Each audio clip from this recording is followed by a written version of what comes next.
వందనాలు తెలియజేసుకుంటూ దేవుని సన్నిధిలో మనము ఉండడానికి దేవుడు అనుగ్రహించినటువంటి యొక్క భాగ్యాన్ని బట్టి దేవునికి వందనాలు తెలియజేస్తున్నాం. ఈరోజు మన యొక్క సందేశము ఆర్డర్ అండ్ డిసార్డర్ అనేటువంటి క్రమము మరియు అక్రమము ఈ యొక్క విషయాన్ని గురించి మనము ధ్యానించబోతున్నాము. మొదటిగా ఎఫెసీయులకు రాసినటువంటి పత్రిక 5వ అధ్యాయము 8-9 వచనాలు మనం చదువుకుందామండి. ఎఫెసీ 5వ అధ్యాయము 6-10 వరకు కూడా చదువుకున్నాం. ఎఫెసీయులకు రాసినటువంటి పత్రిక 5వ అధ్యాయము 6-10. Ephesians chapter 5 verses 6-10. వ్యర్థమైన మాటల వలన ఎవడును మిమ్మును మోసపరచనీయకుడి, ఇట్టి క్రియల వలన దేవుని ఉగ్రత అవిధేయులైన వారి మీదకి వచ్చును. గనుక మీరు అట్టివారితో పాలివారై ఉండకుడి. మీరు పూర్వమందు చీకటి అయి ఉండిరి, ఇప్పుడైతే ప్రభువునందు వెలుగై ఉన్నారు.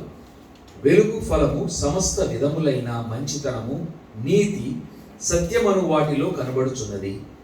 గనుక ప్రభువుకేది ప్రీతికరమైనదో దానిని పరీక్షించుచు వెలుగు సంబంధుల వలె నడుచుకొనుడి. ఎవరైనా ఇంగ్లీష్లో చదువుతారా? 6-10. Let no one deceive you with empty words, for because of such things God's wrath comes on those who are disobedient. Therefore, do not be partners with them. For you were once darkness, but now you are light in the Lord. Live as children of light. The fruit of the light consists in all goodness, righteousness, and truth, and find out what pleases the Lord. హల్లెలూయా, దేవునికి స్తోత్రం. ఇక్కడ చెప్పబడినటువంటి మాటలో మనం చూస్తున్నాం. మొదటిగా వ్యర్థమైన మాటల వలన ఎవడును మిమ్మును మోసపరచనీయకుడి, ఇట్టి క్రియల వలన దేవుని ఉగ్రత అవిధేయులైన వారి మీదకి వచ్చును. ఈ యొక్క మాటను మనం చూసినట్లయితే ఇక్కడ మోసపోకుండా ఉండాలి, తర్వాత అవిధేయులమై ఉండకుండా ఉండాలి. ఈ యొక్క రెండు కార్యాలు మనం చూసినట్లయితే మన యొక్క జీవితాల్లో దేవుడు ఒక క్రమాన్ని ఏర్పరిచి ఉన్నాడని మనకు తెలుస్తుంది. ఈ యొక్క సృష్టి మనము మొదటిగా వెళ్ళినప్పుడు దేవుడు ఏ విధంగా సృష్టి యావత్తును ఆయన సృష్టించాడు మనం చూస్తున్నాము. ఆ తర్వాత ఏం చెప్తున్నాడు? ప్రతిసారి కూడా దేవుడు అన్నిటినీ చేసిన తర్వాత సమస్తము మంచిదిగా ఉన్నదని ఆయన సర్టిఫై చేస్తున్నాడు అనమాట. ప్రతి ఒక్కటి ఏది చేసినాడో దేవుడు మంచిదిగా ఉన్నదని చెప్పేసి సర్టిఫై చేస్తున్నాడు అనమాట. అంటే దేవుడు మనిషికి ఆధిపత్యం ఇవ్వకముందు సమస్తము ఎట్లా ఉండిందంట? క్రమముగా ఉండిందనమాట, ఆర్డర్లో ఉండేది అనమాట. అంటే అంతకుముందు డిసార్డర్లో ఉండిందనమాట. ఏది మనము మొదటి అధ్యాయము ఆదికాండము 1వ అధ్యాయము 2వ వచనాన్ని మనం ఒకసారి చూద్దాము. మొదటి అధ్యాయం 2 నుంచి మనం చూసినట్లయితే, భూమి నిరాకారముగాను శూన్యముగాను ఉండెను, చీకటి అగాధ జలము పైన కమ్మి ఉండెను, దేవుని ఆత్మ జలముల పైన అల్లాడుచుండెను, దేవుడు వెలుగు కమ్మని పలుకగా వెలుగు కలిగెను. ఇక్కడ మనం చూస్తున్నాం నిరాకారమైనటువంటి ఒక కార్యాన్ని దేవుడు ఏ విధంగా దానిని క్రమపరిచాడో మనం చూస్తున్నాం. కాబట్టి క్రమ పద్ధతిని ఆయన తీసుకుని వచ్చాడు అనమాట. దేవుడు క్రమ పద్ధతిని తీసుకుని వచ్చాడు. మనం చూసినట్లయితే దేవుడు వెలుగు కమ్మని పలుకగా వెలుగు కలిగాను. అంటే అంతకుముందు చీకటి, నిరాకారము ఇవన్నీ కూడా మరి ఉన్నట్టుగా మనం చూస్తున్నాం. కానీ వాటన్నిటిని దేవుడు ఏ విధంగా మరి ప్రతి ఒక్కటి క్రమపరిచాడో మనం చూస్తున్నాం. కాబట్టి ఆ విధంగా మనం చూసినట్లయితే ఈ లోకములో మనము ప్రతి ఒక్కటి ఒక ఆర్డర్ అనేది దేవుడు ఏర్పరిచినటువంటి విషయాన్ని మనం చూస్తున్నాం. ఆ తర్వాత ఏ విధముగా ఈ లోకము మరి మనుషుల యొక్క ఆధిపత్యం నుంచి మరి అపవాది చేతిలోకి వెళ్ళిందో అది కూడా మనకి తెలుసు. కాబట్టి అవిధేయత అనేది ఎప్పుడైతే మరి మనిషి ఆ కార్యాన్ని జరిగించాడో, దేవునికి అవిధేయత అయ్యాడో, అప్పుడు ఏమైంది? ట్రాన్స్ఫర్ అయ్యింది అనమాట. సో ఎవరి దగ్గర ట్రాన్స్ఫర్ అయ్యిందంటే మరి మనం చూసినట్లయితే ఒకటి దేవుని పద్ధతి అంటే డివైన్ ఆర్డర్ ఒకటి ఉంది, ఇంకోటేమో ఈవిల్ డిసార్డర్ అంటే దుష్టుని యొక్క అక్రమము. ఈ అక్రమము జరిగించే వాని చేతిలోనికి వెళ్ళినటువంటి కార్యాన్ని మనం చూస్తున్నాం. కాబట్టి మరి ఏది క్రమ పద్ధతి, ఏది అక్రమమైనటువంటి పద్ధతో మన క్రైస్తవులకి అంటే మనందరికీ తెలిసిన విషయముగా ఉండాలి. కాబట్టి ఈ యొక్క వాక్యంలో కూడా మనం చూస్తున్నాము 5:8 ఎఫెసీయులకు రాసినటువంటి పత్రిక 5వ అధ్యాయము 8వ వచనములో, మీరు పూర్వమందు చీకటి అయి ఉంటిరి, ఇప్పుడైతే ప్రభువునందు వెలుగై ఉన్నారు. ఈ యొక్క వాక్యాన్ని చూస్తున్నప్పుడు మనకేం అర్థమవుతుంది? చక్కగా ఉన్నటువంటి ఆ యొక్క వెలుగు కార్యము ఎప్పుడైతే అపవాది చేతికి వెళ్ళిందో అప్పుడు సమస్తము అక్రమం అయిపోయింది, సమస్తము చీకటి మయమైపోయినది. కానీ ప్రభు అయినటువంటి యేసుక్రీస్తు ద్వారా మనకు వెలుగు సంప్రాప్తమై ఉన్నది. కాబట్టి ఈ యొక్క వెలుగు కార్యాన్ని దేవుడు ఏర్పరిచినటువంటి విషయాన్ని బట్టి మనము దేని వైపు మన యొక్క చూపును మనము చూస్తున్నాము? ఈ యొక్క ఉదయకాలము దేవుడు మనకు ఒక వెలుగును మార్గాన్ని మనకు నిర్ణయించాడు. ఆ యొక్క వెలుగు మార్గాన్ని మనము అనుసరిస్తామా, లేకపోతే చీకటి మార్గాన్ని అనుసరిస్తామా అని మనల్ని మనము ప్రశ్నించుకోవాల్సిన వారంగా ఉన్నాము. కాబట్టి మీరు పూర్వమందు చీకటి అయి ఉంటరి, ఇప్పుడైతే ప్రభువునందు వెలుగై ఉన్నారు. వెలుగు ఫలము సమస్త విధములైన మంచితనము, నీతి, సత్యమును వాటిలో కనబడుచున్నది. కాబట్టి మనము అందరము కూడా ప్రయాసపడుతున్నాం ఏది మంచి చేయడానికి, నీతి విషయముగా మనము జీవించాలని చెప్పేసి ఆ విషయంగా మనము పోరాడుతున్నాము. సత్యమును వాటిలో కనబడుచున్నది అంటే సత్యము, యేసుక్రీస్తే మార్గము, సత్యము, జీవం అంటున్నాడు. కాబట్టి సత్యమైనటువంటి దేవుని అనుసరిస్తున్నాము. అబద్ధపు కార్యాలు మోసపోకుండా, ఈ యొక్క లోకానుసారమైనటువంటి కార్యాల నిమిత్తం మనం మోసపోకుండా దేవుని యొక్క వెలుగు చేత నింపబడుతున్నప్పుడు మనల్ని మనము దేవునికి విధేయులముగా కనపరుచుకునేటువంటి వారంగా ఉన్నాం. ఈ రోజు కూడా ఈ యొక్క ఆర్డర్ అనేటువంటి ఆ యొక్క మాటలో ఆ యొక్క ప్రతి మాటకి, ప్రతి అక్షరానికి ఒక మాటను నేను దాన్ని ఫార్ములేట్ చేశాను. అదేంటంటే ఓ ఫర్ ఒబీడియన్స్, విధేయత. మొదటిగా మనకు కావాల్సింది ఆర్డర్లో విధేయత కావాల్సిన వారంగా ఉన్నాము. రెండవది రిఫైన్మెంట్ అంటున్నా. ఆల్ ఫర్ రిఫైన్మెంట్ అంటే శుద్ధీకరణ. అంటే మనము ఈ లోకంలో జీవిస్తున్నాము. మొదటిగా మనం దేవునికి విధేయులమై ఉండాలి. రెండవ కార్యాన్ని మనం చూసినట్లయితే మనల్ని మనం శుద్ధి చేసుకోవాలి. అంటే లోకపు మాలిన్యము మనకు అంటకుండా మనము దేవునితో సంబంధము కావాలంటే మనం ఎట్లాంటి వారంగా ఉండాలి? దేవుడు పరిశుద్ధుడై ఉన్నాడు కాబట్టి మనం కూడా పరిశుద్ధంగా జీవించాల్సిన వారంగా ఉన్నాం. కాబట్టి మనం ప్రతిరోజు ఒక ప్రాసెస్ ఏంటంటే రిఫైన్మెంట్ అన్నమాట. ఏదైనా ఒక తప్పు చేసామంటే ఇమ్మీడియట్గా ఆ తప్పుకు కావాల్సినటువంటి ప్రాయశ్చిత్తాన్ని మనం ఇమ్మీడియట్గా దేవుని సన్నిధిలో మనము దానికి విముక్తిని మనం పొందుకోవాల్సిన వారంగా ఉన్నాం. రిఫైన్మెంట్ కావాలి మన జీవితాల్లో. ఇంకొకటి డీ ఫర్ డెవలప్మెంట్, అభివృద్ధి. దేవుడు అదే కార్యాన్ని జరిగించి మనల్ని ఈ లోకంలో ఉంచాడు. మీరు ఫలించి అభివృద్ధి పొందండి అని చెప్పేసి అంటున్నాడు దేవుడు. ఆ కార్యాన్ని బట్టి మనం ప్రతిరోజు ఒక మెట్టు నుంచి మరొక మెట్టుకి మనము ఎదుగుతున్నామా మన యొక్క జీవితాల్లో? ఎందుకంటే ఆ యొక్క తలాంతులు ఇవ్వబడినప్పుడు మొదటి 1 తలాంతు, 3 తలాంతులు, 5 తలాంతులు, వారు ఏం చేశారు? 3, 5 తలాంతులు వారు వాటిని పెంచారనమాట. వాటిని డబుల్గా చేశారు. కానీ 1 తలాంతు ఇచ్చినటువంటి వాడు దానిని తీసుకెళ్లి దాచిపెట్టినట్టు వాడుగా ఉన్నాడు. కాబట్టి మనకిచ్చినటువంటి తలాంతులను మనము దాచిపెట్టకుండా దేవుని కోసం అభివృద్ధి పరిచేటువంటి వారంగా ఉండాలి. అది కాకుండా ఈ ఫర్ ఎస్టాబ్లిష్మెంట్, ఈ ఫర్ ఆర్డర్లో ఈ అనే మాటకి స్థాపించవలసినటువంటి వారంగా ఉన్నాం. ఏంటి ఆ స్థాపన అంటే దేవుడు చేసినటువంటి నీతి కార్యాలు, దేవుని యొక్క రాజ్యము, నీతితో కూడినటువంటి రాజ్యాన్ని మనము ఈ లోకంలో మనము స్థాపించేటువంటి వారంగా ఉండాలి. కాబట్టి ఆయన మన యొద్ద నుండి వెళ్ళిపోయినప్పటికి కూడా ఆయన మనతో మాట్లాడుతూ మన ద్వారా ఆయన కార్యాలు జరిగించేటువంటి వాడుగా ఉన్నాడు. కాబట్టి మనం స్థాపించవలసినటువంటి వారంగా ఉండాలి. అంటే స్థాపన అన్నప్పుడు మనం చూస్తున్నాం, ఒక ఫౌండేషన్ అనే మాట చూస్తున్నాం. ఆ ఫౌండేషన్కి ఏం కావాలి? అస్థివారం కావాలన్నమాట. ఈ యొక్క బిల్డింగ్ మనం నుంచోవాలంటే ఏం కావాలి? కింద బాగా ఫౌండేషన్ ఉండాలన్నమాట. ఆ ఫౌండేషన్ ఏంటంటే దేవుని యొక్క వాక్యం చేత మనం నింపబడి ఉండటం. ఎందుకంటే ఈ వాక్యము తప్పించి ఈ లోకంలో ఏది సాధించాలనుకున్నా కానీ మన యొక్క గడువు ఎంత? మన ఆయుష్కాలం మాత్రమే. కానీ నిత్యకాలాలు మనల్ని ఆయనతో పాటు ఉంచుకోవాలనుకున్నవాడు దేవుడు. కాబట్టి ఆయనతో జీవించాలి. ఆయన యొక్క మాటలు లేకపోతే ఆయన యొక్క ఆలోచన ప్రకారం మన యొక్క జీవితాలు జీవించాలని చెప్పేసి ఆ యొక్క ఆసక్తితో మనం ముందుకు నడిచినట్లయితే ఆ యొక్క కార్యంలో దేవుడు మనకు సహాయం చేసి మనలను ఈ లోకములో స్థాపించేటువంటి వాడుగా ఉన్నాడు. ఆరో అనే మాటకి ఒక రిమార్కబుల్ లైఫ్ అనే మాట కావాలి. రిమార్కబుల్ లైఫ్ అంటే ఒక గొప్ప జీవితాన్ని మనం జీవించవలసినటువంటి వారంగా ఉండాలి. ఆ యొక్క గొప్ప జీవితానికి కావాల్సినటువంటి మరి కార్యాలు ఏమై ఉంటాయి మన జీవితాల్లో?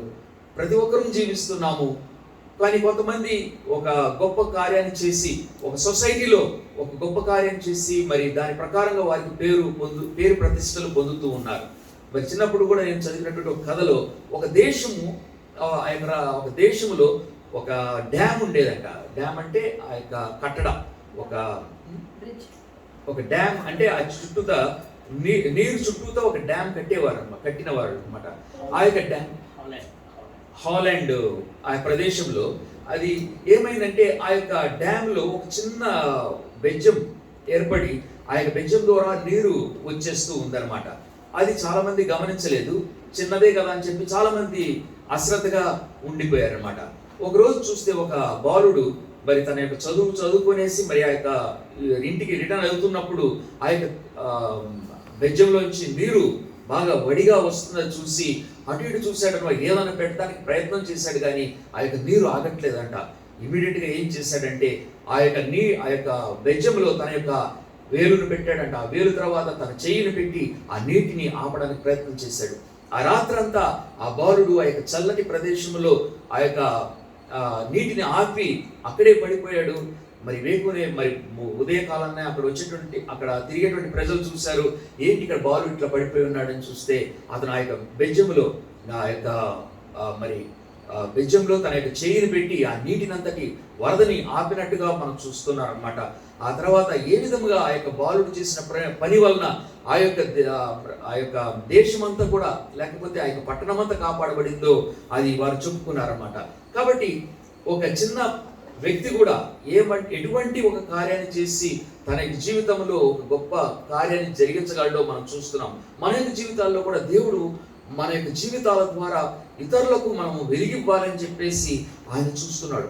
కాబట్టి ఒక క్రమాన్ని ఏర్పరిచాడనమాట. ఆర్డర్ అనేది మన జీవితాల్లో మనం వాటిని తెలుసుకొని దాని ప్రకారం జీవించడానికి మనల్ని మనము అప్పచెప్పుకోవాల్సినటువంటి వారంగా ఉన్నాం. మరి 2 కొరింథీయులకు 6వ అధ్యాయము మనం చూద్దాము. 2 కొరింథీయులు 2 Corinthians chapter 6 verses 14 to 15 మనం ఒకసారి చూద్దాం. 14 నుంచి 15 వచనాలు. 2 కొరింథీయులకు 6వ అధ్యాయం 14 నుంచి చివరి వరకు. మీరు అవిశ్వాసులతో జోడుగా ఉండకుడి, నీతికి దుర్నీతితో ఏమి సాంగత్యము, వెలుగునకు చీకటితో ఏమి పొత్తు, క్రీస్తునకు బెలియాలుతో ఏమి సంబంధము, అవిశ్వాసితో విశ్వాసికి పాలెక్కడిది, దేవుని ఆలయమునకు విగ్రహములతో ఏమి పొందిక, మనము జీవము గల దేవుని ఆలయమై ఉన్నాము. అందుకు దేవుడు ఇలాగూ సెలవిచ్చుచున్నాడు, నేను వారిలో నివసించి సంచరింతును, నేను వారి దేవుడనై ఉందును, వారు నా ప్రజలై ఉందురు. కావున మీరు వారి మధ్యన ఉండి బయలువెడలి ప్రత్యేకముగా ఉండుడి, అపవిత్రమైన దానిని ముట్టకుడని ప్రభువు చెప్పుచున్నాడు. మరియు నేను మిమ్మును చేర్చుకొందును, మీకు తండ్రినై ఉందును, మీరు నాకు కుమార్తెలునై ఉందురని సర్వశక్తి గల ప్రభువు చెప్పుచున్నాడు. ఈ యొక్క మాటలని చూసినట్లయితే దేవుని యొక్క కార్యములో మనం ఎలాగా లీనమై ఉండాలి. ఎందుకంటే ఈ యొక్క లోకంలో మనం చూసినట్లయితే వెలుగు కార్యాలు ఉన్నాయి, చీకటి కార్యాలు ఉన్నాయి. సో వెలుగు సంబంధమైనటువంటి కార్యాల్లో మనము పాలిపంపులు పొందవలసినటువంటి వారంగా ఉన్నాము. ఎందుకంటే మనము విశ్వాసులము కాబట్టి అవిశ్వాసులతో జోడుగా ఉండకూడదు. తర్వాత వెలుగునకు చీకటితో ఏమి పొత్తు అని అంటున్నాడు. కాబట్టి వెలుగు కార్యాలు ఏమిటి, చీకటి కార్యాలు ఏమిటో మనకు తెలుసు. కాబట్టి వెలుగు కార్యాల ప్రకారముగా దేవుని యొక్క కార్యాలను మనం అనుసరించి నడవాలి. చీకటి కార్యాలు ప్రతి ఒక్కటి కూడా దేవునికి అయిష్టమైనటువంటి కార్యాలు ఏదైతే ఉన్నాయో అవన్నీ కూడా చీకటి కార్యములై ఉన్నవి. ఈ చీకటి కార్యాలు ఎక్కడి నుంచి వస్తున్నాయి? సాతాను వలన వచ్చే కార్యాలుగా ఉన్నాయి. ఎందుకంటే మొదటి నుంచే వాడు మోసగాడు కాబట్టి మనం ఇలా చదువుకున్నాము.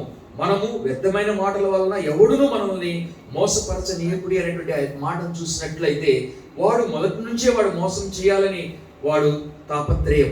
ఎందుకంటే వాడు మోసపోయాడు, వాడు తను తాను వాడు గొప్పవానిగా వాడు చిత్రీకరించుకుని వాడు పడిపోయినటువంటి విషయం చూస్తున్నాం. ఎందుకంటే ప్రౌడ్నెస్ అన్నమాట, గర్వం అతనిలో పెరిగిపోయింది. అంటే దేవుని కంటే కూడా ఒక మెట్టు ఎక్కువగా నేను ఉంటానని చెప్పేసి అతను ఆశపడ్డాడు, కాబట్టి పడిపోయాడు. దేవుడు ఆయన్ని పడేశాడు. కాబట్టి వాని క్రియలు మనలోనికి రాకుండా మనము జాగ్రత్త పడవలసినటువంటి వారంగా ఉన్నాం. కాబట్టి చీకటి సంబంధమైనటువంటి కార్యాలు ఏమిటో మనకు ప్రతిరోజు తెలియాల్సినటువంటి వారంగా ఉన్నాం. ఎందుకంటే దేవుడు తన యొక్క వాక్యం చేత మనల్ని నింపి మన జీవితాలని ప్రతిష్ఠిస్తున్నాడు. ప్రతిరోజు మనం దేవుని బిడ్డలంగా ఆయన పోలికగా మారాలని చెప్పేసి, ప్రతిరోజు ఆయన కడగాలని చెప్పేసి, ఆయన వాక్యం చేత కడగబడాలని చెప్పేసి ఇంత చక్కటి ఔషధాన్ని మనకి అనుగ్రహించాడు. కాబట్టి ఈ యొక్క వాక్యాన్ని మనము ఏ విధంగా వాడుకుంటున్నాము, ఏదో మనకి కావాల్సినప్పుడు మాత్రం వాడుకోవడం మాత్రం కాకుండా అనుదినము దేవుని యొక్క శక్తి చేత నింపబడటానికి ఈ యొక్క వాక్యము చేత నింపబడాలి. కాబట్టి ఎటువంటి సంబంధులమై ఉన్నాము? అవిశ్వాసికి విశ్వాసతో పాలెక్కడిది. దేవుని ఆలయమునకు విగ్రహములతో ఏమి పొందిక? మనము జీవము గల దేవుని ఆలయమై ఉన్నాము. కాబట్టి దేవుడు క్రమపరిచినటువంటి విషయాలు మనం చూసినట్లయితే ఇశ్రాయేలీయులను ఆయన ఏర్పరచుకున్నాడు. ఆ తర్వాత చూసినట్లయితే ఆయన తప్ప వేరే ఒక దేవుడు ఉండకూడదని చెప్పేసి అన్నాడు. మనం చూసినట్లయితే మనము ఆ యొక్క దేవాలయంలో 3 భాగాలుగా విభజింపబడినటువంటి విషయాన్ని చూస్తున్నాం. ఒకటి ఆవరణము, పరిశుద్ధ స్థలము, అతి పరిశుద్ధ స్థలం అని చెప్పి 3 స్థలాలు ఉన్నాయన్నమాట. ఆ యొక్క అతి పరిశుద్ధమైనటువంటి స్థలములో దేవుడు వాసమై ఉన్నాడు అనమాట. కానీ అటువంటి నివాసమైనటువంటి స్థలములో మనం చూసినట్లయితే ఆ తర్వాత ఇశ్రాయేలీయులను మరి వారి మీద వచ్చి పడినటువంటి రాజులు ఎటువంటి వారై ఉన్నారంటే, వాళ్ళు దేవుని గుడిని ధ్వంసం చేసి ఆ యొక్క గుడిలో ఉన్నటువంటి మరి ఆ వస్తువులన్నిటిని తీసుకెళ్ళిపోయిన వారుగా కనపడుతున్నారు. ఆ తర్వాత మరి ఎటువంటి కార్యాలు జరిగించారంటే, దేవుని ఆలయంలోనే మరి వారి యొక్క వారి యొక్క దేవతలను తీసుకొచ్చి నిల్చోబెట్టారంట. ఎంత హేయమైనటువంటి క్రియగా ఉన్నది చూడండి. కాబట్టి దేవుడు ఇష్టపడనటువంటి కార్యాన్ని చేసినటువంటి కారణాన్ని బట్టి ఏ విధముగా ఇశ్రాయేలీయులందరూ చెదరగొట్టబడ్డారో మనం చూస్తున్నాము. అంటే దేవుని యొక్క ఆలయముగా ఈరోజు మన యొక్క హృదయాలు దేవునికి ప్రతిష్టంగా కనపడాలి. అలా కనపడకపోతే ఆ యొక్క ఆలయంలో మరి ఎవరిని మనం నింపినట్టు? ఈ లోకానుసారమైనటువంటి వ్యక్తిని మనం నింపినట్టే. కాబట్టి దేవుని యొక్క ఆలయం అనేటువంటి మన యొక్క హృదయాలను మనము దేవుని యొక్క వాక్యం చేత మనం నింపుకోవడానికి మనము దేవునికి అప్పగించుకోవాల్సినటువంటి వారంగా ఉన్నాము. కాబట్టి అందుకు దేవుడు ఇలా సెలవిస్తున్నాడు. మనం చూస్తున్నాము 6వ అధ్యాయము 18వ వచనం. నేను వారిలో నివసించి సంచరింతును. మనలో నివసించి సంచరిస్తారంట. నేను వారి దేవుడనై ఉందును, వారు నా ప్రజలై ఉందురు. కావున మీరు వారి మధ్య నుండి బయలువెడలి ప్రత్యేకముగా ఉండుడి. కాబట్టి దేవుడు ప్రత్యేకంగా ఉండాలని చెప్పేసి మనల్ని కోరుకుంటున్నాడు. అపవిత్రమైన దానిని ముట్టకూడదని ప్రభువు చెప్పుచున్నాడు.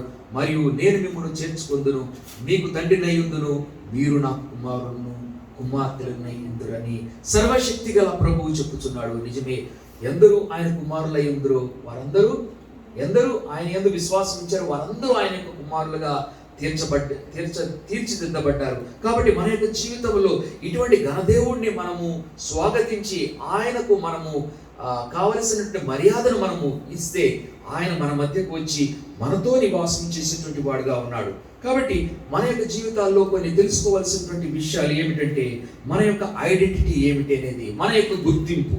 మొదటిగా హూ యామ్ ఐ అంటే మన గుర్తింపు ఏమిటి, మనం ఎవరి వారము ఎక్కడి వారం అనేది మనము తెలుసుకోవాల్సినటువంటి వారంగా ఉన్నాము.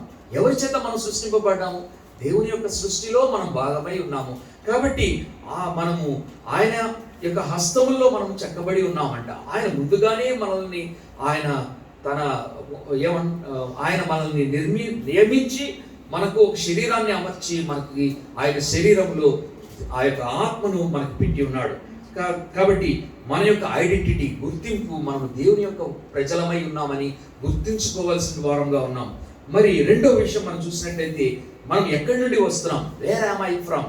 మనం ఎక్కడి నుండి, మన యొక్క సోర్స్ ఏంటి, మన మూల కారణం ఎక్కడ అనేది మనం చూసినట్లయితే దేవుని యొక్క సృష్టి ఆరంభం నుంచి మనం చూసినట్లయితే ఏ విధముగా నరులను సృష్టించాడో మనం చూస్తున్నాం. ఆ తర్వాత నరుని సృష్టించినటువంటి దేవుడు ఆ వాణిని యొక్క నాసికారంధ్రములో మరి ఊపిరిని ఊదినటువంటి విషయాన్ని మనం చూస్తున్నాం. ఆ విధంగా దేవుని యొక్క ఊపిరిగా మనము ఈరోజు మనము ఉన్నాము అనేటువంటి ఆ యొక్క ఇంకిత జ్ఞానం మనకు కావాలన్నమాట. దేవుని యొక్క ఊపిరి చేత మనం జీవిస్తున్నాం అనేటువంటి ఆ యొక్క ఇంకిత జ్ఞానం కలిగినప్పుడు మనం దేవుని స్తుతించే వారంగా ఉంటాం. మన యొక్క ఐడెంటిటీ దేవునిది. మనము దేవుని యొక్క దేవుని వలన పుట్టినటువంటి మూల కారణముగా ఉన్నాము. మూడో విషయం మనం చూసినట్లయితే, నేను ఎందుకు ఇక్కడ ఉన్నాను, వై యామ్ ఐ హియర్, మన యొక్క సంకల్పం ఏంటి, వాట్ ఈస్ మై పర్పస్, మన యొక్క పర్పస్ ఎందుకో మనం పుట్టామనేటువంటి మాట కాదు. దేవుడు మనలందరినీ ఒక సంకల్పము నిమిత్తము మనల్ని సృష్టించినటువంటి విషయాన్ని మనం చూస్తున్నాం.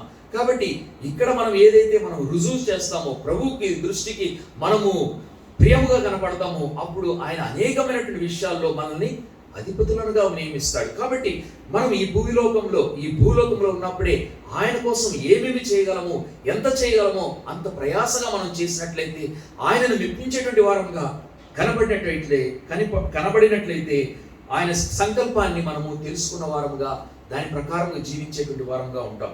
నాలుగో విషయం మనం చూసినట్లయితే, వాట్ కెన్ ఐ డూ, నేనేమి చేయగలను, నా యొక్క పొటెన్షియల్ ఏమిటి, నా యొక్క సామర్థ్యము ఏమిటి.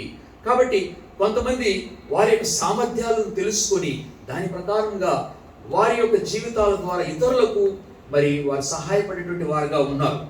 మనం జాబ్ విషయంలో కొంతమంది చూసుకోవచ్చు. ఒక చక్కటి ఒక ఫ్యాక్టరీని నిర్మాణం చేసి ఎంతో మందికి ఒక ఉపాధి కల్పించేటువంటి వారుగా కొంతమంది కనపడుతున్నారు.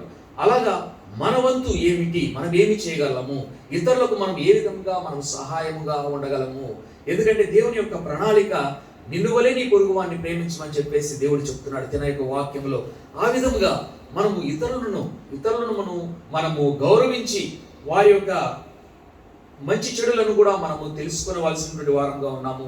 ఆ విధముగా దేవుని యొక్క సామర్థ్యాన్ని, లేకపోతే దేవుడు మనకి ఇచ్చినటువంటి సామర్థ్యాన్ని మనము పెంచుకోవాల్సినటువంటి వారంగా ఉన్నాము.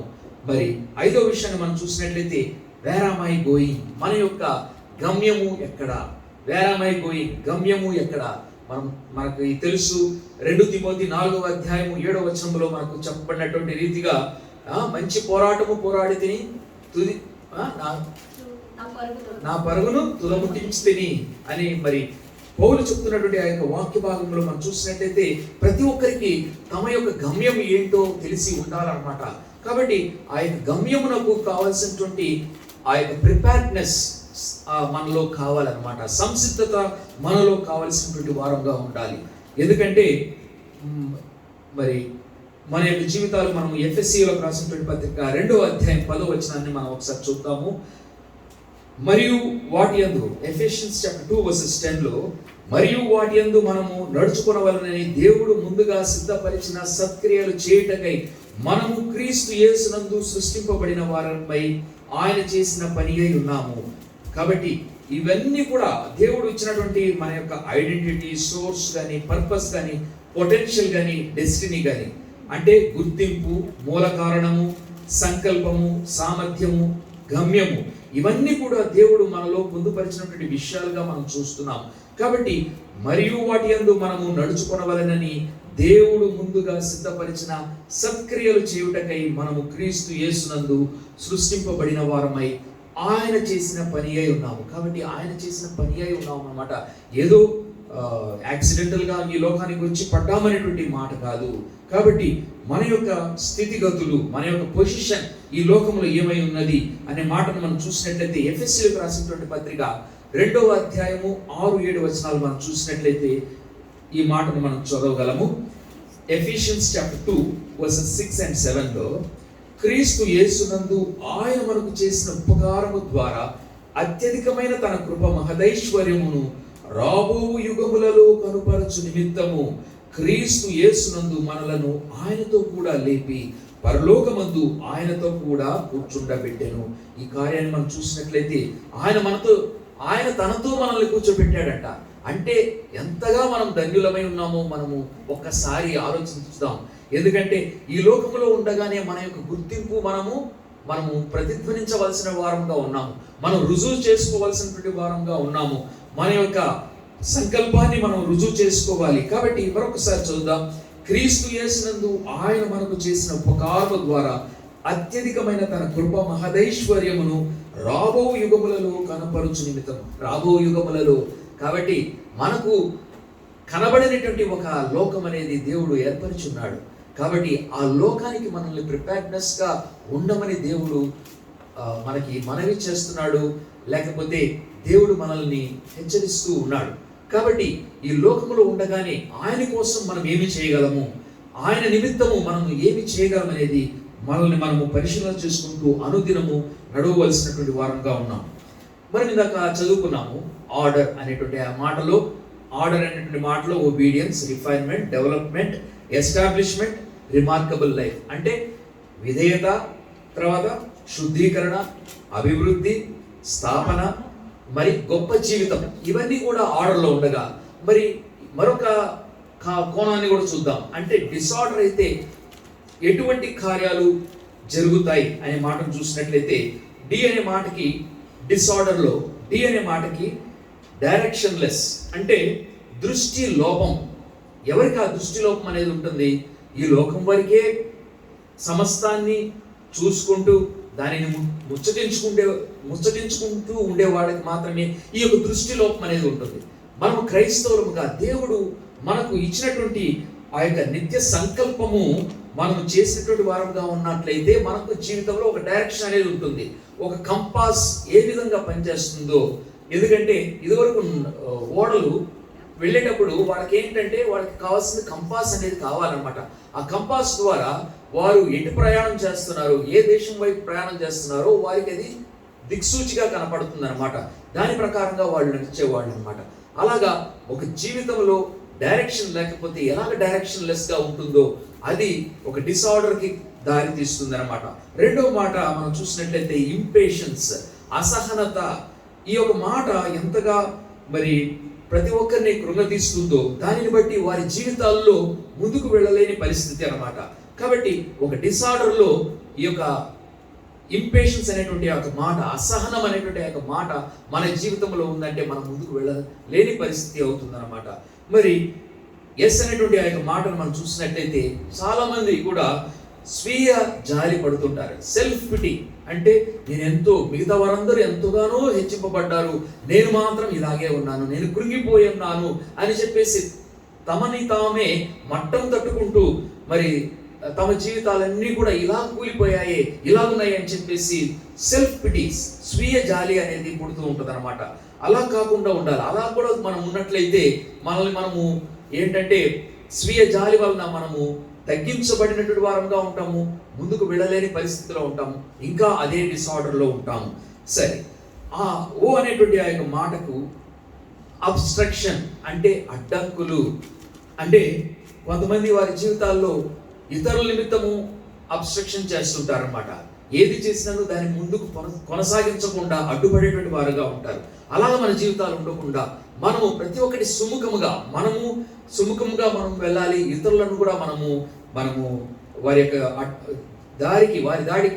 దారికి అడ్డంకంగా లేకుండా మనం జీవించవలసినటువంటి వారంగా ఉన్నాము. మరి ఆర్ అనేటువంటి మాట డిస్ఆర్డర్లో ఆర్ అనేటువంటి మాట రిగ్రెట్ అంటే విచారకరమైనటువంటి పరిస్థితి, రిగ్రెట్ఫుల్ లైఫ్ అనే మాట చూసినట్లయితే చాలా మంది విచారకరమైనటువంటి స్థితిలో ఉన్నప్పుడు వారు ఏం చేస్తుంటారు, కృంగుదలలో ఉండిపోతారనమాట. దానివలన వారు ముందుకు వెళ్ళలేనిటువంటి ఒక పరిస్థితి ఏర్పడుతూ ఉన్నదన్నమాట. కాబట్టి ఆరైనటువంటి విచారం మన జీవితంలో ఉండకుండా మనం ఎల్లప్పుడూ దేవుని యందు మనము ఆనందించవలసినటువంటి వారంగా ఉన్నాము. మరి డిస్ఆర్డర్లో ORDలో డి అనేటువంటి మాటకి డిసీట్ఫుల్నెస్ అంటే మోసకృత్యమైనటువంటి కార్యము, మోసకరమైనటువంటి కార్యాలు మన జీవితాల్లో వాటిని మనము ఆహ్వానించకుండా, వాటికి మనము బానిస అవ్వకుండా మనము జాగ్రత్త పడవలసినటువంటి వారంగా ఉండాలి. ఎందుకంటే దేవుని యొక్క వాక్యానుసారంగా మనం జీవించినట్లయితే అది ఒక మన్నను మనకు తెలియజేస్తుంది. ఒక ఆర్డర్ అనేది మన జీవితంలో క్రమ పద్ధతిని మనకు ఏర్పరిచి ఇస్తుంది అన్నమాట. మరి ఈ అనేటువంటి మాట డిస్ఆర్డర్లో ఈ అనేటువంటి మాట ఈవిల్ హార్ట్ అంటే దుష్ట హృదయము. ఈ యొక్క దుష్ట హృదయము ఎందువలన ఏర్పడుతుందంటే హృదయము దేని చేత నింపబడుతుంది? ఏదైతే మనము స్వీకరిస్తామో అది దాని చేత నింపబడి ఉంటుంది కదా. దేవుని యొక్క వాక్యం ఆ విధంగానే చెబుతుంది. కాబట్టి మనము మంచితో నింపబడి ఉన్నామంటే మంచి కార్యాలు మన ద్వారా వెలువడి అవుతుంది. అదే దుష్ట కార్యాలు చేత నింపబడితే ఆ యొక్క దుష్ట కార్యాలు వెలువడి అవుతాయి అన్నమాట. కాబట్టి ఈ యొక్క దుష్ట హృదయం అనేటువంటి కార్యాన్ని బట్టి మనం నింపబడకుండా దేవుని చేత నింపబడటానికి ఆ యొక్క క్రమాన్ని మనము పాటించుదాం. మరి చివరిగా మనం చూసినట్లయితే 6 అనేటువంటి మాట డిసార్డర్లో రూమ్డ్ లైఫ్ అంటే శిథిలమైన బ్రతుకు, శిథిలమైపోయినటువంటి బ్రతుకు. ఇటువంటి బ్రతుకు మనం జీవించవలసిన పని లేదు. ఎందుకంటే దేవుడు ఒక క్రమ పద్ధతిని ఏర్పరిచినప్పుడు దాని ప్రకారంగా మనం వెళ్ళామంటే మన యొక్క జీవితము నిజమైనటువంటి దేవుని గమ్యాన్ని మనము చేరుకోగలం అన్నమాట. కాబట్టి ఈ యొక్క శిథిలమైపోయేటువంటి బ్రతుకు జీవితాలని మనం వెదక్కుండా మనం ఏం చేయాలంటే నిత్య మార్గంలోనికి నడవవలసినటువంటి వారముగా ఉన్నాము. కాబట్టి మనము ఇందాక చెప్పినటువంటి వాక్యము అవిశ్వాసితో విశ్వాసికి పాలెక్కడది, దేవుని ఆలయమునకు విగ్రహములతో ఏమి పొందిక. ఇవన్నీ మనం చూస్తున్నప్పుడు మనం ఎటువంటి వారముగా మనం జీవించాలి, వెలుగును ప్రసరించేటువంటి వారముగా మనం జీవించాలి కదా అనేటువంటి ఈ యొక్క వాక్య సత్యాలను మన మీద వాటిపైన ఆధారం పడవలసినటువంటి వారముగా మనం జీవించాలి. కాబట్టి మన యొక్క గుర్తింపు, మన యొక్క మూల కారణము ఏమిటి, మన యొక్క సంకల్పము మన జీవితంలో ఏమై ఉన్నది, మన యొక్క సామర్థ్యముల చేత దేవుని మనం ఘనపరిచేటువంటి వారముగా ఉండాలి. అది మాత్రమే కాకుండా తుది గమ్యానికి మనం చేరవలసినటువంటి వారముగా ఉన్నాము. కాబట్టి ఈ విషయాలన్నింటినీ మనము ఒకసారి మన యొక్క జీవితాల్లో వీటన్నిటిని జ్ఞాపకం చేసుకొని దేవుని యొక్క చిత్త ప్రకారం నడవడానికి మనము ఆయత్తపరుచుకుందాం. మనము 2 తిమోతి 2వ అధ్యాయం 19వ వచనాన్ని కూడా ఒకసారి చూద్దాం. 2 తిమోతి 2:19 మనం చూద్దాం. అయినను దేవుని యొక్క స్థిరమైన పునాది నిలుకడగా ఉన్నది, ప్రభువు తన వారిని ఎరుగును అనున్నదియు, ప్రభువు నామమును ఒప్పుకొను ప్రతివాడును దుర్నీతి నుండి తొలగిపోవలెను. కొన్నిసార్లు ఈ లోకానుసారమైనటువంటి క్రియలు మన యొక్క జీవితాలని ఏం చేస్తాయి అంటే అవి మనల్ని ఆకట్టుకుంటాయి. నిజమే, మన ఈ యొక్క లోకంలో జీవిస్తున్నాం కదా, అవన్నీ ఆకట్టుకున్నప్పుడు వాటిలో దుర్నీతికరమైనటువంటి విషయాలు ఏమిటనేది దేవుడు మనకు బయలుపరిచినప్పుడు వాటి నుండి తొలగిపోవాలన్నమాట. కాబట్టి ఇక్కడ మాట చదువుతున్నాం, అయినను 2 తిమోతి 2:19లో అయినను దేవుని యొక్క స్థిరమైన పునాది నిలుకడగా ఉన్నది, ప్రభువు తన వారిని ఎరుగును అనున్నదియు, ప్రభువు నామమును ఒప్పుకొను ప్రతివాడును దుర్నీతి నుండి తొలగిపోవలను. దేవుడు చూసినట్లయితే సమస్త సృష్టిని ఆయన సృష్టించాడనమాట. ఈ యొక్క ఎత్తుని మనం చూసినట్లయితే ఆ యొక్క ఎత్తు ఎలాగా ఆ యొక్క యూనివర్స్ లో నిలిచి ఉందో మనం చూస్తున్నాం అనమాట. అన్నిటిని అట్లా నుంచో పెట్టాడనమాట దేవుడు. ఇవన్నిటికీ కారణము దేవుని యొక్క క్రియ అయినది అనమాట. ఆయనే ప్రతిదానికి ఓనర్ అనమాట. ఆయన ఓనర్గా ఉన్నప్పుడు ఆయనను మనము వెంబడించవలసినటువంటి వారంగా ఉన్నాడు. ఆయన మన యొక్క యజమాని అయి ఉన్నాడు అనమాట. ఆయన చిత్త ప్రకారం మనం జరిగించవలసిన వారముగా ఉన్నాము. ఆయన చిత్తము ఏంటో మనం గ్రహించవలసినటువంటి వారముగా ఉన్నాము. ఏదో గురుడితనమైనటువంటి బ్రతుకు జీవించకుండా నిజమైనటువంటి సత్కార్యములు సత్మార్గములో నడిచేటువంటి మార్గాలను మనము చేసుకుంటూ మనం ముందుకు నడవలసినటువంటి వారంగా ఉన్నాము. కాబట్టి 1 కొరింథీయులు 14:33లో కూడా ఈ యొక్క మాటను మనం చదవగలము. 1 Corinthians 14:33లో మరియు ప్రవక్తల ఆత్మలు ప్రవక్తల స్వాధీనములో ఉన్నవి, అలాగే పరిశుద్ధుల సంఘములన్నిటిలో దేవుడు సమాధానమునకి కర్త గాని అల్లరికి కర్త కాదు. ఇది యాక్చువల్గా మెయిన్ బేసిక్ దేవుని యొక్క కార్యములుగా మనం చూస్తున్నాం. ఆయన అల్లరికి కర్త కాదంట దేవుడు, ఆయన సమాధానమునకు కర్త అయినాడు అనమాట. అటువంటి దేవుని యొక్క కార్యాల నిమిత్తము మన జీవితాల్లో ఆయన యొక్క అనుచరణలో ఆయన కార్య అనుచరణలో మనం జీవించిన వారమైతే మన యొక్క జీవితాలు ఎలాగుంటాయంటే, మరి ఇక్కడ రాయబడినట్టుగా ప్రవక్తల ఆత్మలు ప్రవక్తల స్వాధీనంలో ఉన్నవంట. అంటే ప్రతి ఒక్కటి స్వాధీనములో ఉంచుకునేటువంటి ఆ యొక్క కార్యాన్ని మనం చూడగలం. కాబట్టి స్వాధీనం ఎప్పుడైతే లేకుండా పోతుందో అప్పుడు ఏమవుతుంది, ఒక డిసార్డర్ అనేది, ఒక అక్రమం అనేది లోపలికి వస్తుంది అన్నమాట. మనము ఎటువంటి వారంగా ఉన్నాము, మనము దేవుని యొక్క బిడ్డలంగా ఉన్నాము. దేవుని యొక్క పరిశుద్ధులమైనటువంటి సంఘముగా మనం కనబడుతున్నాం. అలాగే పరిశుద్ధుల సంఘములన్నిటిలో దేవుడు సమాధానమునకే కర్త గాని అల్లరికి కర్త కాదు. కాబట్టి ఈ సంఘము ద్వారా దేవుడు ఆయన యొక్క రాకడలో మనం అందరం కూడా ఎత్తపడాలని చెప్పేసి ఆయన యొక్క రక్తము చేత ఆయన మనల్ని కొనుక్కున్నాడు అనమాట. కాబట్టి మనము ఆయన యొక్క బిడ్డలముగా ఉన్నాము. ఆయన మనల్ని నీతిమంతులంగా తీర్చాడనమాట. ఎందుకంటే దేవుని యొక్క వాక్యం చెప్తుంది రోమా 1:7 నీతిమంతుడు విశ్వాసం మూలముగా జీవించును. ఈ యొక్క మాటను మనం చూసినట్లయితే అనుదినము మన యొక్క జీవితాలలో మనము నీతిగా విశ్వాసమునకు పాత్రులంగా మనం జీవించడానికి కారణము దేవుడు తన యొక్క జీవాన్ని మన యొక్క జీవితాల్లో పోషించాడు. కాబట్టి అటువంటి క్రమ పద్ధతిలో కలిగినటువంటి దేవుని యొక్క వాక్యము చేత నింపబడటానికి ఆయనకి మనల్ని మనము అప్పచెప్పుకున్నట్లయితే దేవుడు మనకు సహాయం చేస్తాడు. ఎందుకంటే ఒక విషాదకరమైనటువంటి విషయం కూడా మన యొక్క జీవితాల్లో తెలుసుకోవాలి.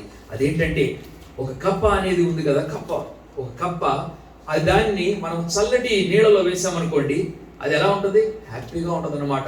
ఆ కప్ప ఆ నీళ్ళలో ఎంత చక్కగా అటు ఇటు తేలుతుందో మనం చూడవచ్చు. అదే కప్పని ఒక వేడి నీళ్ళలో వేసామనుకోండి, ఏం చేస్తుంది? గబాలన బయటికి దూకుతుంది అనమాట. కాబట్టి ఒక కప్పకి ఈ విధమైనటువంటి ఒక ట్రీట్మెంట్ ఉంది. మరొక ట్రీట్మెంట్ ఉందంట. అదేంటంటే ఆ కప్పని ఒక చల్లటి నీళ్ళలో పెట్టి ఆ చల్లటి నీళ్ళకి కొంచెం నిప్పు అంటిస్తా ఉన్నాడంట. ఆ నిప్పు కొంచెం గ్రాడ్యువల్గా పెరుగుతూ ఉంది. ఆ కప్ప ఆ చల్లదనం నుంచి వెచ్చదనం నుంచి వేడికి అలవాటు పడిపోతుందంట. అలవాటు పడిపోయిన తర్వాత ఆఖరికి ఒక గొప్ప వేడి వచ్చినప్పుడు అది తట్టుకోలేక చనిపోయింది. అలాగా మన యొక్క జీవితాలు ఉండకుండా ఈ లోకంలో ఉన్నటువంటి ప్రతి మాలిన్యాన్ని మనం కడుక్కుంటూ మనం అనుదినము ఇమ్మీడియట్గా ప్రతి ఒక్కటి స్పాట్ చేయవలసినటువంటి వారు. ఎందుకంటే మనకి దేవుడు వివేచన జ్ఞానాన్ని మనకి ఇచ్చాడు కాబట్టి ఏది మంచిది ఏది చెడు అనేటువంటి ఆ జ్ఞానాన్ని ఇచ్చాడు కాబట్టి దాని ప్రకారంగా దేవుని యొక్క చిత్తాన్ని గ్రహించి ముందుకు నడవలసినటువంటి వారంగా ఉన్నాం.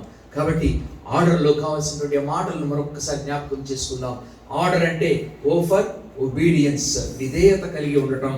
ఆర్ ఫర్ రిఫైన్మెంట్, డైలీ మనల్ని మనం శుద్ధీకరణ చేసుకుందాం. డెవలప్మెంట్, దేవుడిచ్చినటువంటి ఈ యొక్క జీవితంలో ఆయన కోసం అభివృద్ధికరమైనటువంటి కార్యాలు చేద్దాం. సోమరితనం కానీ ఇటువంటివేవి కూడా మన యొక్క జీవితాల్లో ప్రవేశించకుండా దేవుని కోసం అభివృద్ధి మార్గాలను మనము తెలుసుకొని, ఎందుకంటే 30 అంతలు 60 అంతలు 100 అంతలు అని చెప్పేసి దేవుడు చెప్పాడు. ఆ విధంగా మనం ఏ పొజిషన్లో మనల్ని మనం ఉంచోపెట్టుకుంటున్నాము. కాబట్టి 30 నుంచి మనం 60కి ఎదగాలి. 60 నుంచి 60లో ఉన్న వాళ్ళము 100% మనము అచీవ్ చేయాలని చెప్పేసి అటువంటి అభివృద్ధి మార్గంలో మనం నడవలసినటువంటి వారంగా ఉన్నాము. ఆ తర్వాత దేవుడు మనల్ని తన యొక్క రాజ్య స్థాపన నిమిత్తం మనల్ని స్థాపించేటువంటి వాడుగా ఉన్నాడు. కాబట్టి ఆ విధముగా మన యొక్క స్థాపన దేవుని విషయంలో దేవుని చేతుల్లో మనము ఇచ్చినప్పుడు దేవుడు మనల్ని స్థాపించి మనల్ని బలపరిచేటువంటి వాడుగా ఉన్నాడు. మరొకటి ఆర్ అనేటువంటి మాటకు ఒక గొప్ప జీవితాన్ని, రిమార్కబుల్ లైఫ్ మనం జీవించి చూపించాలి. దేవునికి బలా మంచి దాసుడా అని చెప్పేటువంటి ఆ యొక్క రీతిలో మనము దేవుని కోసం ప్రయాసపడాలి. ఈ విధంగా మనం చేసినట్లయితే దేవుని యొక్క కార్యాల్లో లేకపోతే దేవునికి ఇష్టమైనటువంటి ప్రజలంగా మనం జీవించగలము. కాబట్టి ఈ యొక్క కార్యాలన్నింటినీ దేవుని యొక్క క్రమ పద్ధతిలో మనం చేస్తూ దేవునికి ఇష్టమైనటువంటి బిడ్డలంగా జీవించడానికి మనము ఒకసారి అప్పచెప్పుకుందాం. దేవుడు మనకు సహాయం చేసి నిండారులుగా తన యొక్క ప్రేమ చేత మనల్ని నడిపించి ముందుకు మన యొక్క జీవితాల్లో ఆశీర్వాదకరంగా ఉంచేవాడుగా దేవుడు సహాయం చేయను గాక. మనమందరం కళ్ళు మూసుకున్నట్టయితే మనము ఈ సమయం ముందు ప్రార్థన చేసుకుందాం. దేవుని సన్నిధిలో దేవుని యొక్క నీడలో మనము జీవించాలని, ఆయన యొక్క చిత్తమును గ్రహించి ఆ యొక్క చిత్తానుసారమైనటువంటి జీవితాన్ని జీవించడానికి మనము ఒకసారి దేవునికి అప్పచెప్పుకుందాం. దేవుడు మనకు సహాయం చేయగాక. హల్లెలూయా. సర్వోన్నతుడా, మహోన్నతుడా, ఘనమైనటువంటి దేవా మీకు స్తోత్రం చెల్లిస్తున్నాం. ఈ యొక్క ఉదయ కాలమున నాయన ప్రభా మీ యొక్క వాక్యము నాయన ప్రభా చేత నాయన ప్రభా మేము నాయన ప్రభా అభివృద్ధి పొందడానికి, మీ యొక్క వాక్యములు అభివృద్ధి పొందడానికి, మీ యొక్క వాక్యము చేత నాయన ప్రభా మా యొక్క జీవితం సరి చేసుకోవడానికి మీరు ఇచ్చినటువంటి యొక్క సమయాన్ని బట్టి మీకు స్తోత్రం నాయన ప్రభా. ఎన్నో రీతుల్లో ఎన్నో సమయాలు నాయన మాకు ఇచ్చారు నాయన ప్రభా. మీకు నాయన ప్రభా ఒక చూపించినటువంటి మార్గాలు మాలో ఉంటే నాయన ప్రభా మమ్మలను క్షమించమని అడుగుతున్నాం నాయన ప్రభా. మీ యొక్క అనుసరణలో నాయన ప్రభా మేము నడవాలని ఆశపడుతున్నాం నాయన ప్రభా. మీకు నాయన ప్రభా లోబడేటువంటి బిడ్డలంగా నేను జీవించడానికి ఇష్టపడుతున్నాము. మీరు సహాయం చేయమని అడుగుతున్నాం నాయన ప్రభా. నాయన ప్రభా ఈ లోకము దానిలో ఉన్నటువంటి సమస్తము గతించిపోను, కానీ మీ యొక్క మాట నాయన ప్రభా ఎల్ల కాలములు నాయన ప్రభా బ్రతుకును. కాబట్టి మీకు వాక్యానుసారమైనటువంటి జీవితాన్ని జీవించడానికి ఎల్లకాలము నాయన ప్రభా మీలో నిలిచి ఉండటానికి మీ యొక్క బిడ్డలంగా నాయన ప్రభా మీ యొక్క స్వారూప్యంలో నాయన ప్రభా అధికముగా నాయన ప్రభా పరిశుద్ధత నుండి అధిక పరిశుద్ధతలోనికి, అదే విధముగా మహిమ నుండి అధిక మహిమలోనికి నడవడానికి నాయన ప్రభా మేము ఇష్టపడుతున్నాము. మమ్మలను బలపరచమని అడుగుతున్నాము. మీ యొక్క సన్నిధిలో మమ్మల్ని స్థిరపరచమని అడుగుతున్నాము నాయన ప్రభా. గొప్పదైనటువంటి మీ యొక్క వెలుగు చేత నా మమ్మల్ని అందరినీ నింపమని అడుగుతున్నాము నాయన ప్రభా. పరిశుద్ధాత్మ శక్తి చేత నింపండి. మీ కృపలో భద్రపరిచి బలపరిచి నడిపించమని మీ యొక్క వాక్యపు వెలుగును నాయన ప్రభా మేము చేత పట్టుకుని నాయన ప్రభా మా యొక్క జీవిత కాలం అంతయు నాయన ప్రభా మిమ్మల్ని అనుసరించడానికి మీరు సహాయం చేయగలరని యేసయ్య అతి శ్రేష్టమైనటువంటి నామమున మిక్కిలి వినయంగా వేడుకొంచు ప్రార్థిస్తూ ఉన్నాము తండ్రి. ఆమేన్. ఆమేన్. దేవునికి స్తోత్రం కలుగును గాక. దేవుడు ఇచ్చినటువంటి యొక్క సమయాన్ని బట్టి దేవునికి వందనాలు తెలియజేస్తూ ఈ సమయమందు దేవుడు మనకి ఇచ్చినటువంటి ఆధిక్యతల్లో నుండి దేవునికి మనము విలువైనటువంటి కానుకను మనం సమర్పించబోతున్నాము. దేవుడు ఈ కార్యాన్ని దీవించి మనకు కావలసినటువంటి సమస్తాన్ని దేవుడు అనుగ్రహించును గాక. Hallelujah. Amen. Praise the lord. దేవునికి స్తోత్రం కలుగును గాక. నావన్నీ అంగీకరించున్నాను దేవా, నన్నిప్పుడు నీవు కరుణించున్నాను.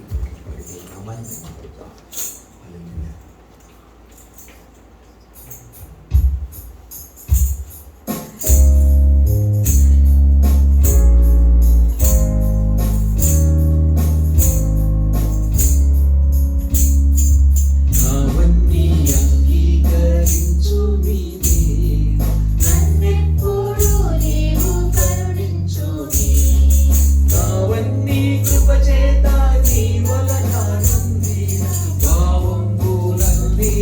బహుధైర్యముంది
దేవునికి స్తోత్రం. హల్లెలూయా.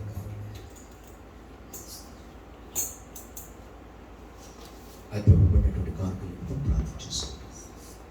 ఘనమైనటువంటి దేవ, పరిశుద్ధమైనటువంటి దేవ, మీకు స్తోత్రం.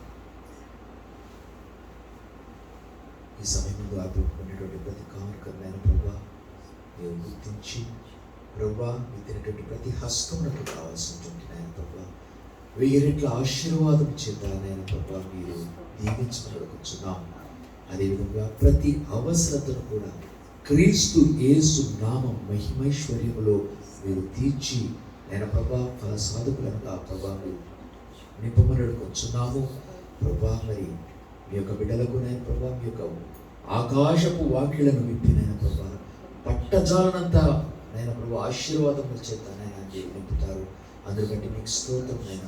అనుదినము నాయన ప్రభా మా యొక్క జీవితములకు కావలసినటువంటి పోషణను అనుగ్రహించి మమ్మలను ముందుకు నడిపిస్తున్నటువంటి దేవ మీకే స్తుతి ఘనత మహిమ చెల్లించుచు నాయన ప్రతి అవసరతలను నాయన ప్రభా మీరు తీర్చిదిద్దమని మీ కృపాహస్తం కింద మమ్మల్ని బలపరిచి నడిపించమని మీరే మహిమ ఘనత ప్రభావం పొందగలరని యేసయ్య అతి శ్రేష్టమైనటువంటి నామమున మిక్కిలి వినిపించి ప్రార్థిస్తున్నాము తండ్రి. ఆమేన్ ఆమేన్. దేవునికి స్తోత్రం కలుగుగాక. ఈ సమయమందు దేవుడు ఇచ్చినటువంటి యొక్క తరుణాన్ని బట్టి దేవునికి వందనాలు తెలియజేస్తూ దేవుని సన్నిధిలో దేవుని యొక్క వాక్యం చేత మనము ఇంకా బలపడటానికి దేవుడు మనకు సహాయం చేస్తున్నాడు. అది మాత్రమే కాకుండా క్రీస్తు యొక్క రాకడ నిమిత్తము మనమందరం కూడా సిద్ధపడటానికి కావాల్సినటువంటి ఆ యొక్క మార్గములను లేకపోతే ఆ యొక్క సూచకములను మనం చూస్తూ దాని ప్రకారంగా దేవుణ్ణి మనము అధికముగా మనం కలిగి ఉండటంలో ఉన్నటువంటి ఆ యొక్క అంశములను మనం తెలియజేసుకుంటూ దేవుని యొక్క అడుగుజాడలో నడవటానికి మనం సిద్ధపరచుకుంటున్నాం. సంఘముగా ప్రతి ఒక్కరము కూడా ఈ యొక్క కార్యములో నిమగ్నమై మరి గత వారం నుంచి మనం చూసినట్లయితే బుధవారము మరి అమ్మగారు, దాని తర్వాత గురువారము శివవదిన, దాని తర్వాత శుక్రవారం స్వరూప, ఆ తర్వాత మరి నిన్న స్టాండ్ అన్నయ్య, మరి రేపటి నుండి మనం చూసినట్టయితే మరి శామ్, ఆ తర్వాత షారన్, జాయ్సీ, మరి షెర్లీ, ఆ తర్వాత మరి నేను ఫ్రైడే చివరి రోజుగా మనము ఈ యొక్క విషయంలో మనము దేవుని యొక్క వాక్యం చేత నింపబడి ఉండడానికి దేవుడు మనతో ఉన్నాడు కాబట్టి మనకు భయం లేదు. నిజమే, మన యొక్క జీవితాల్లో ఆయన మన యొక్క ఆశ్రయమై ఉన్నాడు. అది మాత్రమే కాకుండా ఇంకా వాక్యం చేత నింపబడి ఉండటానికి మనము ఆసక్తిగా దేవునికి మనం అప్పచెప్పుకుందాము. ఈ యొక్క లోకము మరి మనం చూసినట్లయితే ఏ విధంగా మరి కూలిపోతుందో మనం చూస్తున్నాము.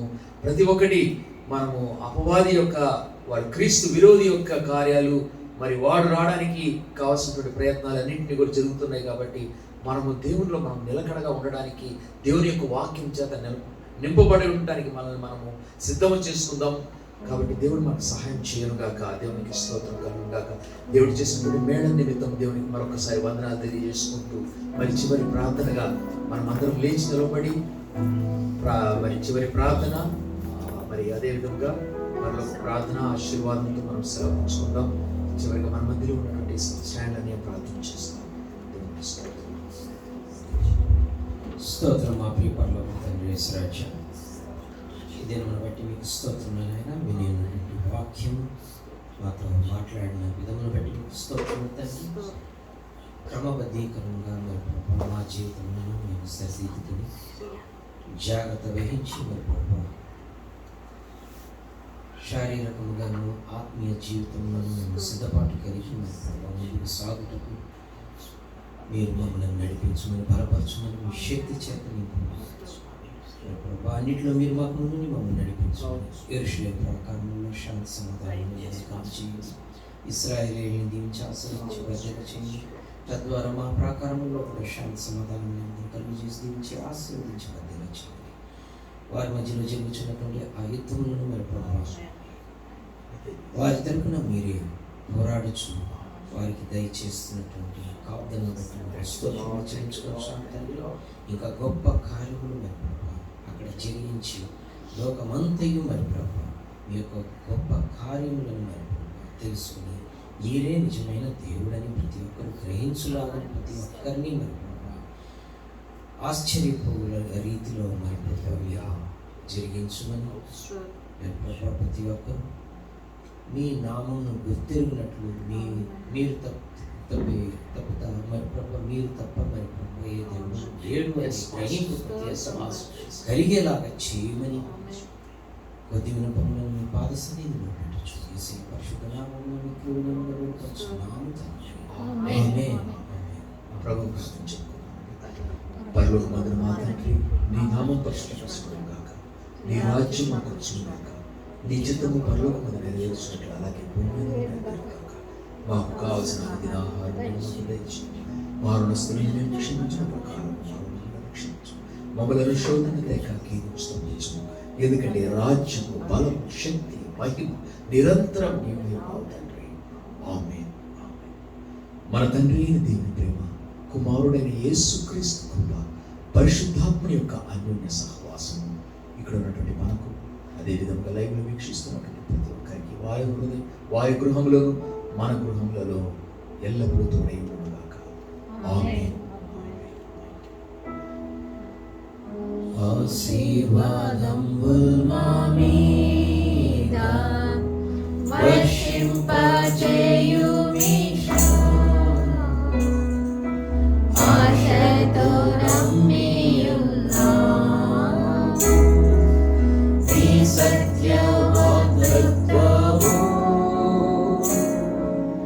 ఈ మాహి మీద కృమ్మరించుము దేవా,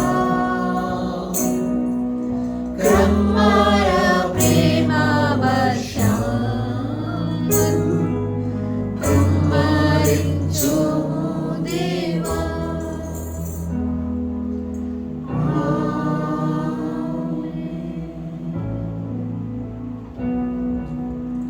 యెహోవా నిన్ను ఆశీర్వదించి నిన్ను కాపాడునుగాక. యెహోవా నీకు తన సన్నిధిని ప్రకాశింపజేసి నిన్ను కరుణించునుగాక.